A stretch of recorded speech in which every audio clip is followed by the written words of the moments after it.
शिकार करना जो है ना वो इतना आसान नहीं होता। आपको पता है कि चीते की नाकामी का जो तनासब है वो 90% है।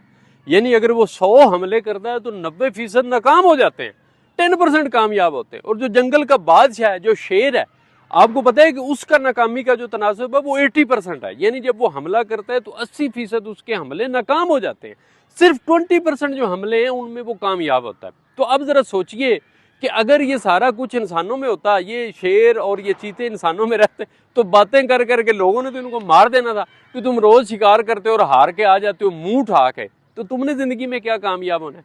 ये आप चेक करें कि 80% चांस हारने के वो फिर भी पूरी अटेम्प्ट लगाता है, 90% चांस हारने के चीते के फिर भी जोर लगाता है, दौड़ता है, भागता है, अचीव करता है और शिकार कर लेता है। इसलिए आप नाकामी से मत डरिए, आप अपनी कोशिश जारी रखिए। अल्लाह रब्बुल इज़्ज़त ऐसे असबाब पैदा कर देता है, सारी चीज़ें आपकी तरफ लगा देता है और आपकी कामयाबी के लिए ताकि आप ज़िंदगी में सुरखरू हो सके। अपना बहुत सा ख्याल रखिएगा।